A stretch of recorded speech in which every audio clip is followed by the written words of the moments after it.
श्री गोकुल नाथ की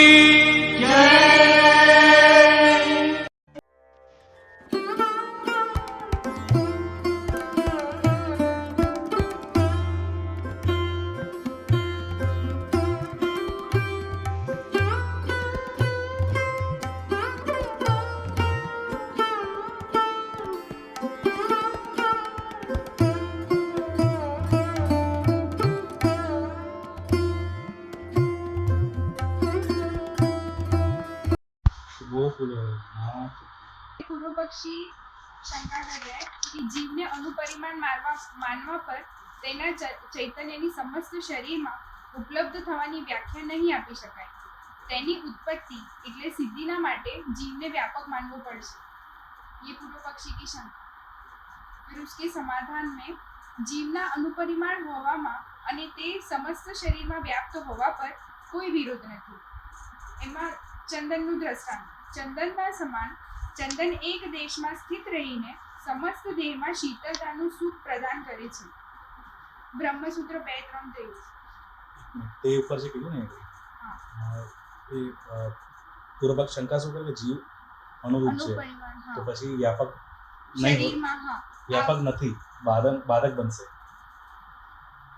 હા, સમસ્ત શરીરમાં થવાની વ્યાખ્યા નહીં આપી શકાય. નહીં આપી શકાય. તેની સિદ્ધિના માટે જીવને વ્યાપક માનવું પડશે. એવું પૂર્વ પક્ષી માનવું પડશે નથી કહેતા કે એ નથી એમ કહે છે. વ્યાપકત્વેન બાધિતમ ઇતિ ચેત નનો ઇદમ સર્વમ જીવસ્ય અણુત્વે સંભવે. જીવ અણુરૂપે છે એ સંભાવના છે. તત્તુ સર્વદેહમાં વ્યાપી ચૈતન્ય ઉપલબ્ધ અન્ય ઉપત્તિ સિદ્ધેન. એટલે જો આખા દેહની અંદર એની ઉપલબ્ધિ માની રહી આપણે તો એનું વ્યાપકત્વ બાધિત. એ વ્યાપક નથી. અણુ છે પણ વ્યાપક નથી એવું કહેવાનું. અણુ છે એટલે વ્યાપક નથી. અણુ છે પણ વ્યાપક નથી. ના, આપણે તો પૂર્વ પક્ષી કે છે. પૂર્વ પક્ષી કે છે અણુરૂપ તો છે પણ એ વ્યાપક છે આપણે માનીએ છીએ. વ્યાપક ગુણ કઈ રીતે એનો પ્રૂફ થાય? ચૈતન્ય ઉપલબ્ધ અન્યથા અનુપત્તિ સિદ્ધિ. એ તો એવું છે कि सर्वदेह व्यापी चैतन्य की उपलब्धि के अन्यथा अनुपन्न होने से सिद्ध होने वाला व्यापक तत्व से बाधित है. हाँ, એટલે એવું કહે છે કે બાધા છે કે પૂર્વ પક્ષીનું એક એવું ઠીક નહીં હોય એવું કહે છે. હા, પછી એના પછી એવું કહે છે कि तात्पर्य यह है कि जीव को अनुपरिमाण मानने पर उसके चैतन्य के सारे शरीर में उपलब्ध होने की व्याख्या न हो सकेगी.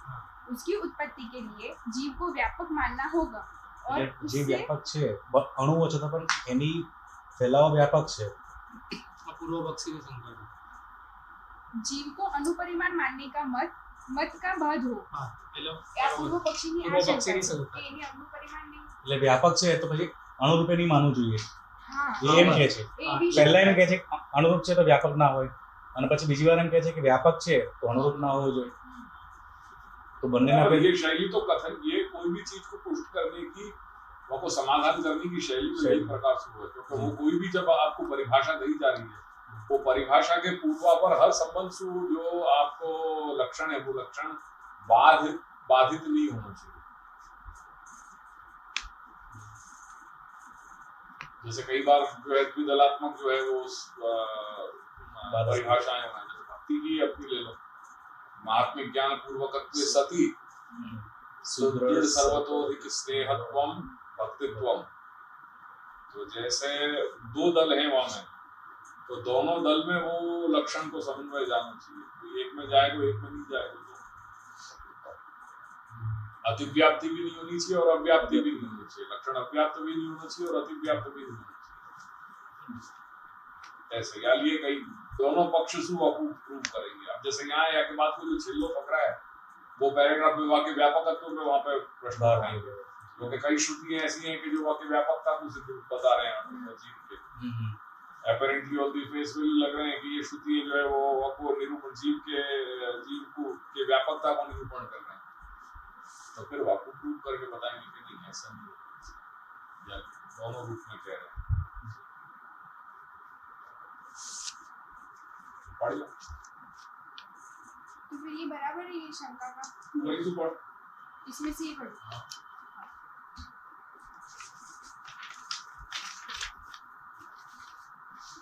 पूर्व पक्षी का यह कहना भी ठीक नहीं होगा कि यह सब अर्थात ऊपर कही गई सारी बातें तो जीव के अनुपरिमाण होने पर ही संभव हो बस सकती है। इतनी बात कौन कह रहा है? पूर्व पक्षी। पूर्व पक्षी कह रहा है। वाको अपन ने डिनाई किया। हाँ। वाको समाधान क्या दिया अपन ने?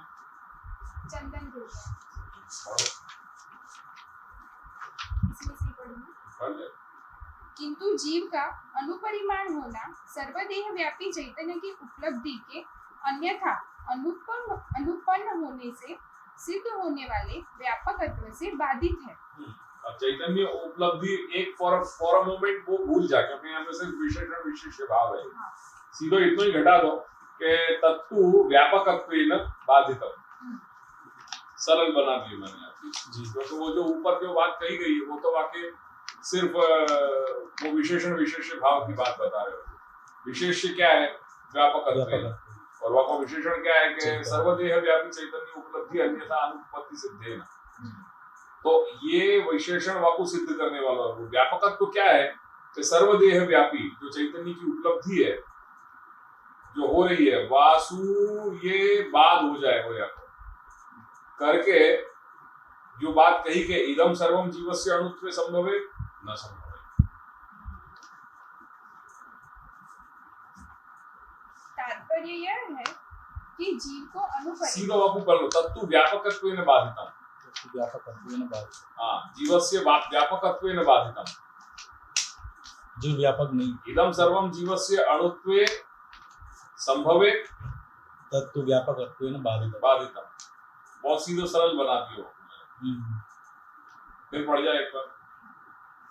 पूर्व पक्षी का यह कहना भी ठीक नहीं होगा कि यह सब अर्थात ऊपर कही गई सारी बातें तो जीव के अनुपरिमाण होने पर ही संभव हो सकती है, किंतु जीव का अनुपरिमाण होना सर्वदेह व्यापी चैतन्य की उपलब्धि के अन्यथा अनुपन्न होने से सिद्ध होने वाले व्यापकत्व से बाधित है। वो अणुपरिमाण वको बाद हो रहे वको व्यापकता के कारण। वो व्यापकता वाकी प्रतीति है, वाकी एप्लीकेशन। हाँ, वो व्यापकता जो है वो वाकी फीलिंग है। वो कोई फिजिकल रूप में वो वहां पे उतना वो व्यापक नहीं हो रहा है, और वाकी फीलिंग व्यापक है। चला तात्पर्य यह है कि जीव को अनुपरिमाण मानने पर उसके चैतन्य के सारे शरीर में उपलब्ध होने की व्याख्या न दी जा सकेगी। अगर तुम वाकु वो मान लोगे, अणुरूप मान लोगे, तो वाकी जो चैतन्य की जो अनुभूति है, जीव चैतन्य की अनुभूति जो बाय नेचर व्यापक है, वाकु तुम एनक्लोजर में वाकु बंद करोगे कैसे? कोई दीवा में वाकु बंद करके कैसे करोगे? ये तो मन की गति है। अभी जैसा मन की गति है, वो अभी एक क्षण यहाँ है तो दूसरे क्षण में मैं अमेरिका के बारे में सोच रहा हूँ या कहाँ के बारे में सोच रहा हूँ, तो वह चीज को तुम कैसे या चीज को डिनाई कर सकोगे? तो बाय इन इटसेल्फ नेचर वाको जो जीव चैतन्य को नेचर है, वो नेचर ही व्यापक होने को उसकी उत्पत्ति के लिए जीव को व्यापक मानना होगा और उससे जीव को अनुपरिमाण मानने के मत का बाद होगा। और यदि या रूप में वाके वो अपन विचार करने जाएंगे तो तुमको जो है वो जीव की भी व्यापकता स्वीकारनी पड़ेगी। ये वाको कथन पूर्व पक्षी वो हम कह रहे हैं कि अब अगर वो व्यापकता स्वीकारोगे तो फिर वाके अणुत्व को बाद हो जाएगा।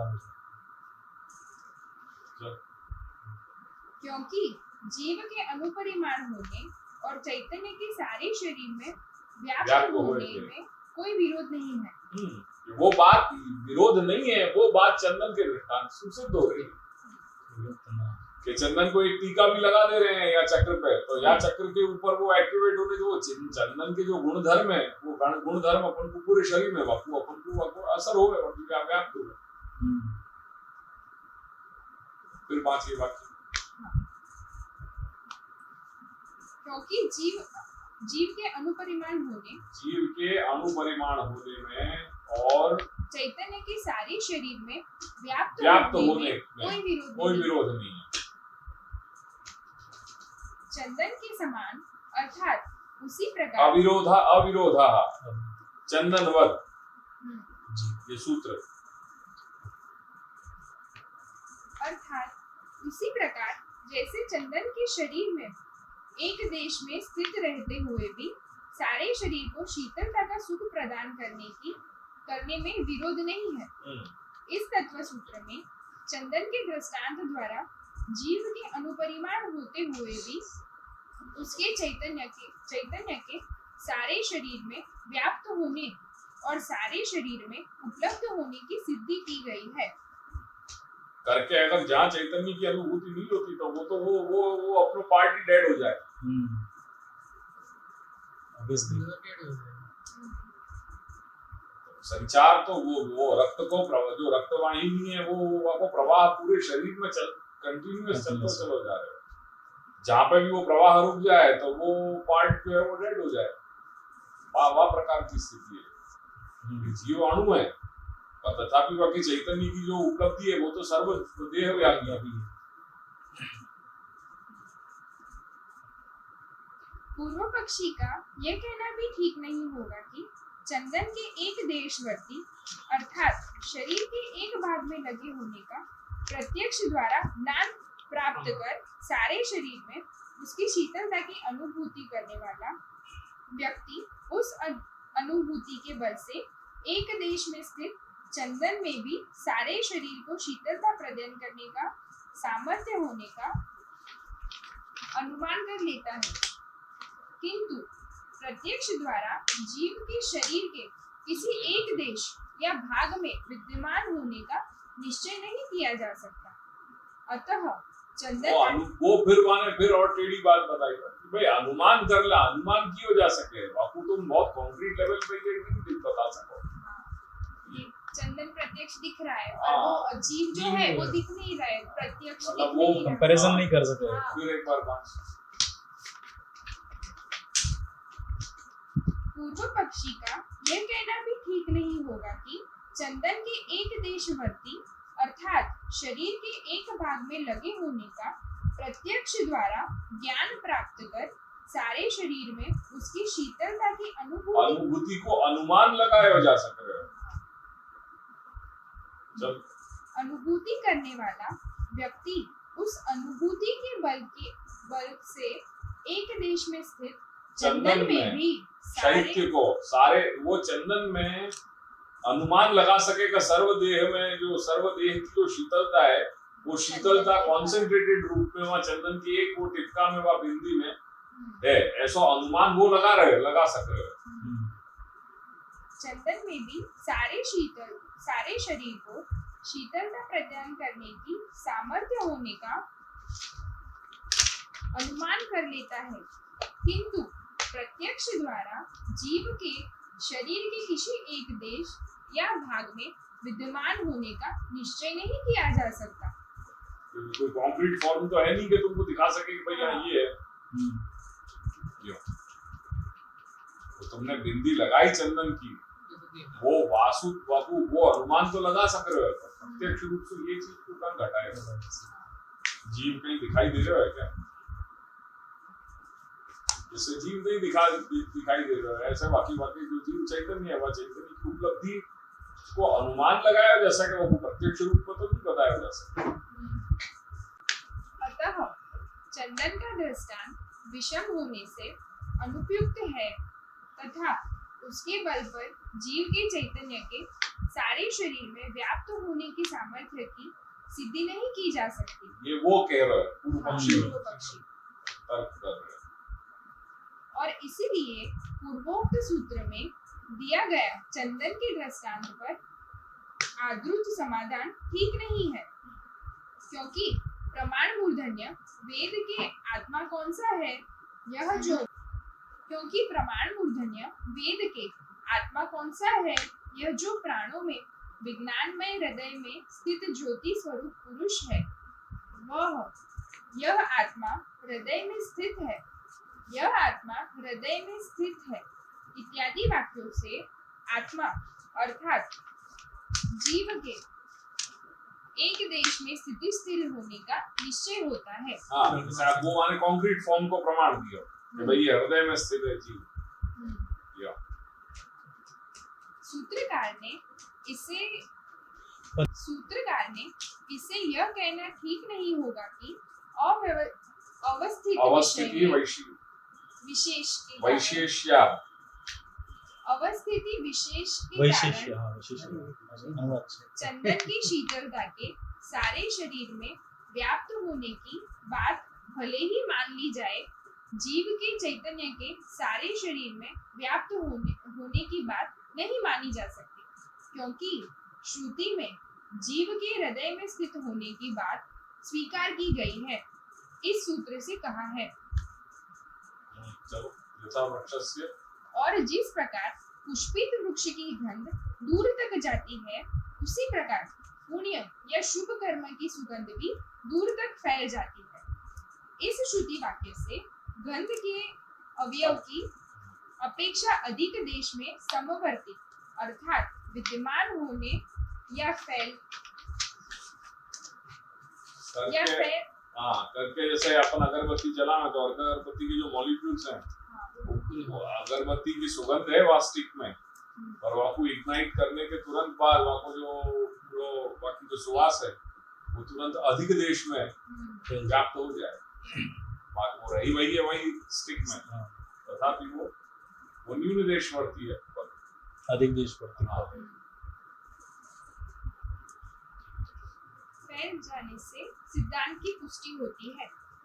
इसी प्रकार जीव का चैतन्य गुण भी अधिक देशवर्ती अर्थात सर्वदेह हृदय व्यापी में है। रहते भय भी बाकी चैतन्य की उपलब्धि जो है सर्वदेह व्यापी रहेगी। श्रुति कह रही है करके वो हृदय आत्मा, हम डिनाई तो नहीं करेंगे वह चीज को, तो श्रुति आज्ञा कर रही है। देयरफॉर बाकी एग्जिस्टेंस जीव की जो स्थिति है वह स्थिति को हृदय में अपन मान रहे हैं, तथापि बाकी जो जीव चैतन्य की जो अनुभूति है वो सर्वदेह व्यापी है। जीव के शरीर के एक देश रूप हृदय में स्थित होते हुए भी उसके चैतन्य की उपलब्धि सारे शरीर में होती ही है। इसे सूत्रकार ने जीव का चैतन्य गुण गंध के समान द्रव्य की अपेक्षा अधिक देश में रहने वाला है, इस सूत्र में प्रतिपादित किया है। पूर्व पक्षी का यह कहना भी ठीक नहीं होगा कि चंपा आदि पुष्प के परागकण रूप सूक्ष्म अवयव दूर तक फैल जाते हैं, अतः उसकी सुगंध की उपलब्धि दूर तक होती है। ऐसा कहना ज्यादा ठीक होगा क्योंकि हिंग आदि के अनेक चर्मपुटी आदि में छिपकर संभाल कर रखने से उसके अवयवों के बाहर न निकल सकने पर भी हिंग आदि की गंध की उपलब्धि तो होती ही है। तात्पर्य यह है कि गंध के अवयवों से रहित देश में भी गंध की उपलब्धि होने से स्पष्ट है कि पूर्व पक्षी का उपयुक्त कथन सभी समुचित नहीं है। जिस हाथ से लहसुन का स्पर्श चंपक आदि की चंपा इत्यादि के परागकण अगर दूर वो हवा के माध्यम से दूर दराज फैल रहे हैं और वहां बाकी अगर सुवास प्रसरित हो रही है, तो ये भी स्थिति है कि हींग इत्यादि की पुड़िया को अपन अनेक जो है वो वहां में बिल्कुल बांध करके रखें कि जासू कहीं पे भी नहीं जा सके वहाँ की सुवास, तो भी अगर कहीं रख दोगे तो वहाँ की सुवास तो तुमको कहीं ना कहीं जो है वो फैलेगी। वो वहाँ की ऑन एक अगर ये है तो वो ऑन दी कॉन्ट्ररी दूसरी बात भी प्रिवेलेंट है।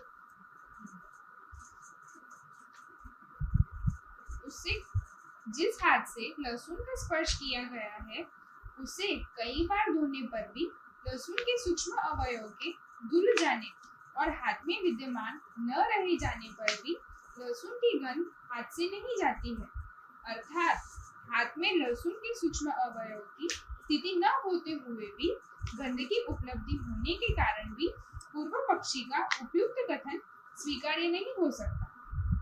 श्री विठ्ठलनाथ जी ने विद्वान मंडनम में इस विषय का सुंदर विवेचन कर सिद्धांत का प्रतिपादन किया है। तो जीव एक देशवर्ती होने पर भी जीव चैतन्य की उपलब्धि जो है वो सर्वदेह व्यापी है, ये सिद्धांत है। अब जीवानाम व्यापकत्व निराकरण तो दूसरा तो नहीं, बस आपने जो कही मैं वही बोल रहा था मैं क्या कि जीव अणु हुए के बाद मतलब व्यापक तो है ही, बाकी अनुभूति व्यापक रूप से अनुभूति बाकी हुए जीव चैतन्य की व्यापकता है, व्यापकता है। जीव हाँ, तो अणु चैतन्य ही तत्व है, की व्यापकता। हाँ, जीव तो अणु ही है। जैसे फूल है, फूल वो की सिद्धांत सुगंध व्यापक है। हाँ, वो आपने उस दिन बताया था वैसे कि जैसे पेड़ के नीचे कोई वो योग कर रहा है और उसकी जो चैतन्य की अनुभूति है वो बाकी पूरे अक्षर ब्रह्म की अक्षर अनुभूति ब्रह्म को का। समेट ले रहा है। यानी जीव की एक गुण धर्म हो गया, यानी टाइम और धर्म हो गया स्पेस, चैतन्य। टाइम और स्पेस में बाउंड नहीं है, वो टाइम और स्पेस से बियॉन्ड। टेम्पोरल रिलेशन क्रॉस कर गया।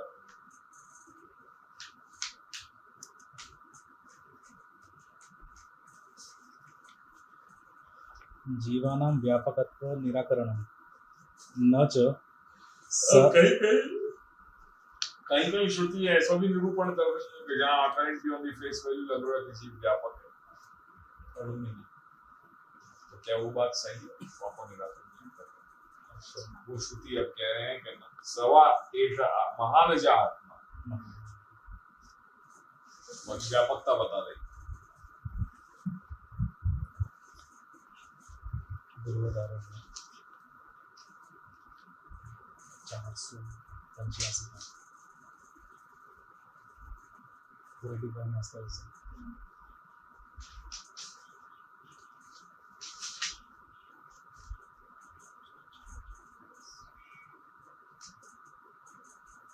क्योंकि ऐसा सिद्धांत है कि शब्दाः प्रकरणेन नियम्यन्ते, शब्दन को अर्थ घटन जो है वो प्रकरण के आधार पे ही किया जाएगा।